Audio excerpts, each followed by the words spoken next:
Este capítulo de la Estrategia del Día es presentado por Compartamos Banco, institución financiera con más de 3 décadas de experiencia que ofrece crédito, seguros, ahorro y medios de pago para emprendedores en México. Durante su trayectoria, Compartamos ha sido la puerta de entrada al sistema financiero formal para más de 14 millones de personas, impulsando sus sueños y atendiendo sus necesidades financieras con sentido humano. Conoce más en compartamos.com.mx.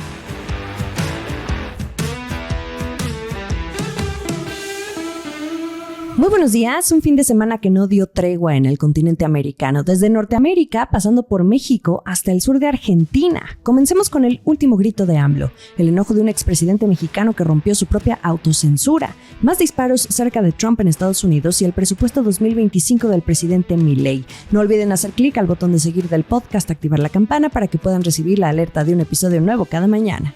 ¡Viva la cuarta transformación! ¡México! ¡Viva! ¡Viva México! ¡Viva! ¡Viva México! ¡Viva! En una noche del 15 de septiembre, fuera de lo ordinario, Andrés Manuel López Obrador dio su último grito de independencia como presidente de México. Durante el clásico acto masivo en el Zócalo de la Ciudad de México, desde Palacio Nacional, añadió algunos vivas a la arenga tradicional que reconoce a los héroes de la patria y no perdió oportunidad de cerrar su sexenio frente a miles de personas al añadir un viva a lo que él define como la cuarta transformación, que llevó a cabo su gobierno y que supuestamente sucede a otras 3 transformaciones en la historia de México.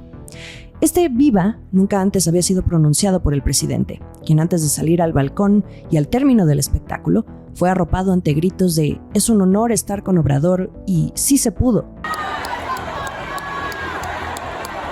¡Sí se pudo! ¡Sí se pudo! ¡Sí se pudo! ¡Sí se pudo! Horas antes del grito, en una escena inédita, observamos pasadas las 6:30 de la tarde del domingo 15 de septiembre al presidente Andrés Manuel López Obrador y a la presidenta electa Claudia Sheinbaum, sentada a su lado izquierdo, consolidar el tan sonado Plan C, que consistía en convencer al electorado de votar en las urnas, no solo por Sheinbaum como presidenta, sino también por todo Morena, diputados y senadores. El famoso Vota Todo Morena. Esto les permitiría poder tener la mayoría calificada en el Congreso y modificar la Constitución sin que la oposición pueda frenar cualquier reforma que el partido político fundado por AMLO busque impulsar. La tarde del domingo, ambos comunicaron mediante un video que promulgaba la reforma al Poder Judicial, tras publicarse en el Diario Oficial de la Federación, lo siguiente. Voy a firmar el decreto para la publicación de la reforma a la Constitución. Voy a firmar.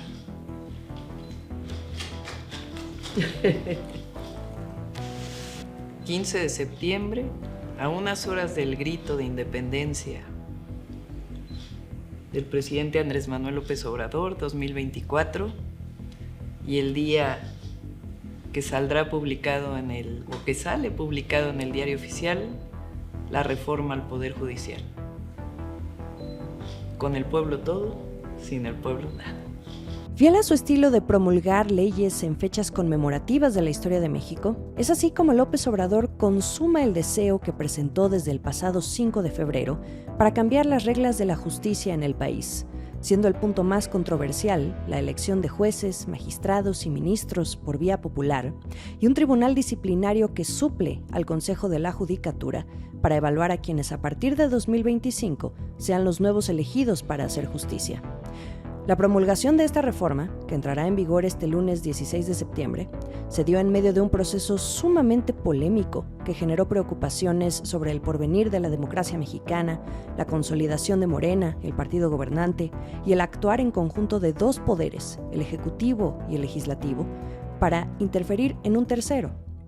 Desde entonces, lo mismo empresarios, calificadoras de riesgo, bancos, economistas y otros analistas, think tanks, organismos internacionales, expresidentes y políticos de otros países, especialmente de Estados Unidos, no han cesado en sus advertencias sobre lo que esto podría provocar en las empresas y las instituciones, tratando de sopesar el impacto económico, sin que hasta ahora se sepa a ciencia cierta cuál es el efecto que va a desatar.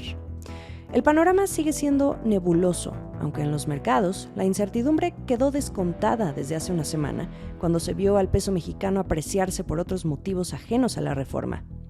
Lo que queda es esperar a su inevitable implementación. A 15 días de terminar su sexenio, AMLO se hizo acompañar de Sheinbaum, a quien puso de testigo para imponer el interés que tiene de que esta reforma se ejecute a cabalidad. En el decreto, publicado en el Diario Oficial de la Federación, se especifica que para la interpretación y aplicación de este decreto, los órganos del Estado y toda autoridad jurisdiccional deberán atenerse a su literalidad y no habrá lugar a interpretaciones análogas o extensivas que pretendan inaplicar, suspender, modificar o hacer nugatorios sus términos o su vigencia, ya sea de manera total o parcial. Para Sheinbaum, la promulgación de la reforma implica comenzar su sexenio con una primera tarea ya impuesta en su libreto de pendientes, aún por estrenar. A Sheinbaum le toca la responsabilidad de implementar esos cambios a la Constitución, los cuales además dan inicio inmediato al proceso electoral extraordinario, con unos efectos de los que, por más que hasta el momento se hayan anticipado, falta conocer realmente el impacto que tendrán en las instituciones, el sector privado y la economía. Sin embargo, las voces y el tono en contra ha ido escalando hasta el día de la promulgación. Al mismo tiempo en que AMLO y Sheinbaum anunciaban el decreto, el expresidente que hace 30 años reformó al Poder Judicial en México para que funcionara como hasta ahora se le ha conocido, exclamó su sentir ante la situación política nacional como nunca antes se le había visto desde su salida del poder en el año 2000. Ernesto Zedillo, al participar en la inauguración de la conferencia anual de la International Bar Association en la Ciudad de México, dijo, y cito textual sus palabras: "Nuestro Congreso Federal acaba de aprobar un conjunto de reformas constitucionales que destruirán el Poder Judicial y con ello enterrarán la democracia mexicana y lo que quede de su frágil Estado de Derecho". Escuchen ustedes a continuación un poco de lo que dijo el expresidente Zedillo. Ahora ya sabemos por qué se postulan como la cuarta transformación. En realidad no hablan de la independencia, la reforma y la revolución. Se refieren a las felonías que transformaron esos episodios extraordinarios y promisorios de nuestra historia en tragedia para la nación. Esto es justo lo que busca la cuarta transformación: transformar nuestra democracia en tiranía. Las palabras del expresidente Ernesto Zedillo resuenan porque, como él mismo señaló al inicio de su intervención, la situación que se está presentando en el país lo llevó a romper su regla de autocensura respecto a comentar públicamente los acontecimientos políticos de México o bien de hablar sobre su propia gestión, que fue ya en un lejano periodo entre 1994 y el 2000. Pero sus palabras resuenan aún más por tratarse de quien en aquel momento reformó al Poder Judicial en términos de funciones, composición y estructura. Por ejemplo, redujo de 26 a 11 los ministros de la Suprema Corte, creó el Consejo de la Judicatura Federal, volvió más estrictos los requisitos, estableció un periodo máximo de permanencia de los ministros y no hasta la edad de su jubilación. Aunque también esto implicó jubilar anticipadamente a los que en su momento estaban y dar paso entonces a un proceso nuevo de selección. Y ese es, o era, el que el presidente enviara una terna de candidatos a ministro, de los cuales uno era elegido por el Senado. En aquellos años, el PRI ya no contaba con mayoría calificada para pasar la reforma tan fácil en el Congreso, pero hubo negociación con los partidos de oposición. Durante su ponencia de 1 hora, Zedillo dijo que su reforma de 1994 significó un rompimiento con el pasado semi-autoritario de México, con la intención de brindar mayor independencia a la Suprema Corte, que antes era subordinada al presidente. No sin antes reconocer que su propio partido, el PRI, por años hizo mancuerna entre el Poder Ejecutivo y Legislativo, que si bien produjo un progreso económico y social significativo, también significó el ejercicio del poder sin control ni contrapesos. A los momentos históricos actuales, Zedillo consideró a la nueva reforma como una venganza contra el Poder Judicial para colocarlo al servicio de la fuerza política en el poder y calificó su aprobación como una felonía histórica. Por cierto, al mismo evento en el que estuvo el expresidente Zedillo, acudió también la ministra presidenta de la Suprema Corte de Justicia, Norma Piña, para recibir un reconocimiento y en el que se llevó una ovación doble de pie. Este fin de semana, de Estados Unidos, también habló una de las voces más influyentes en torno a la relación México-Estados Unidos. Se trata del congresista demócrata Greg Stanton. En una entrevista con el corresponsal del diario Reforma, José Díaz Briceño, dijo que la reforma al Poder Judicial debió de haberse dejado a Sheinbaum y no aprobarse bajo el periodo de AMLO, además de que causará un impacto en la revisión del Tratado Comercial en 2026, afirmando que esto influirá en el deseo de las compañías de invertir en el país. México vivió este 2024 una conmemoración del 15 de septiembre muy diferente, empañada también por la violencia descontrolada que se ha desatado al norte, especialmente en Sinaloa en las últimas semanas. En otros estados, como el de Jalisco, donde el partido Movimiento Ciudadano aún pelea por mantener la gubernatura tras las elecciones, el aún gobernador Enrique Alfaro dedicó el grito de independencia con un viva a la división de poderes. La promulgación de la reforma al Poder Judicial es apenas la primera de otras 19 reformas que vienen dentro del paquete que deja AMLO a Sheinbaum, quien se encargará, a partir del 1 de octubre, de escribir un nuevo capítulo en la historia política y económica de México. Sorbo electoral. Más disparos cerca de Donald Trump, quien se encuentra a salvo luego de que la tarde del domingo, cuando se encontraba jugando golf en Palm Beach, Florida, ocurrieron una serie de disparos en las inmediaciones del campo de juego. Horas después del incidente, Trump dijo en un mensaje publicado en su sitio web que está a salvo y que nadie resultó herido, pero que había gente en el mundo dispuesta a hacer lo que sea para detenerlo. Trump escribió: "Nunca me rendiré". Y fue su hijo Donald Trump Jr. quien detalló que los disparos ocurrieron en el campo de golf Trump, ubicado en West Palm Beach. Agregó que un arma AK-47 fue descubierta entre los arbustos por las autoridades locales. Un asunto bastante sensible, especialmente después de que apenas el 13 de julio Trump sufriera un intento de asesinato durante un mitin en Pensilvania, pero la bala por fortuna solo le rozó la oreja.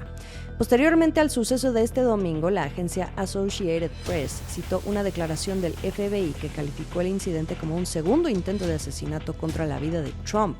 Los agentes del Servicio Secreto de Estados Unidos abrieron fuego después de ver a una persona con un arma de fuego cerca del campo de golf, esto según AP. La Casa Blanca después dijo que el presidente Joe Biden y la vicepresidenta Kamala Harris fueron informados sobre este incidente de seguridad y que se sintieron aliviados de saber que Trump estaba a salvo. El último sorbo.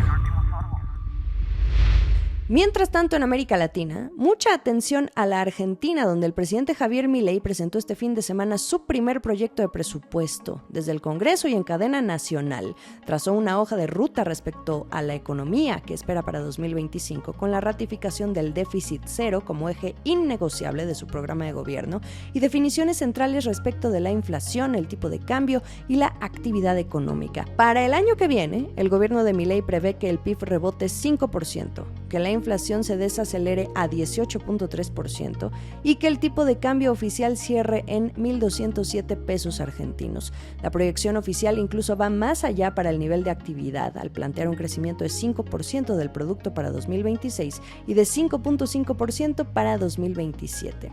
Y durante 2025 planean sostener el equilibrio fiscal para terminar de corregir los desajustes heredados y subrayan que por segundo año consecutivo el sector público nacional no va a necesitar financiamiento por la vía de endeudamiento o emisión monetaria, ya que no habrá desbalances de las cuentas públicas. Así lo sostuvieron. Para mayores detalles, les recomiendo mucho seguir este desglose a modo zoom in en la edición La Estrategia del Día Argentina, que me ayuda a conducir todos los días mi colega Francisco Aldaya para este país.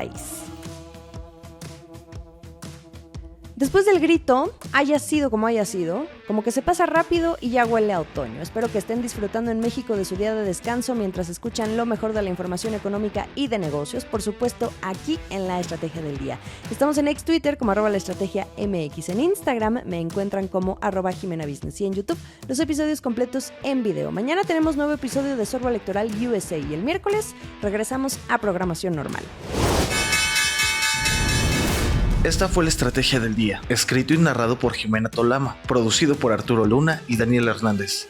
Que tengas un día muy productivo.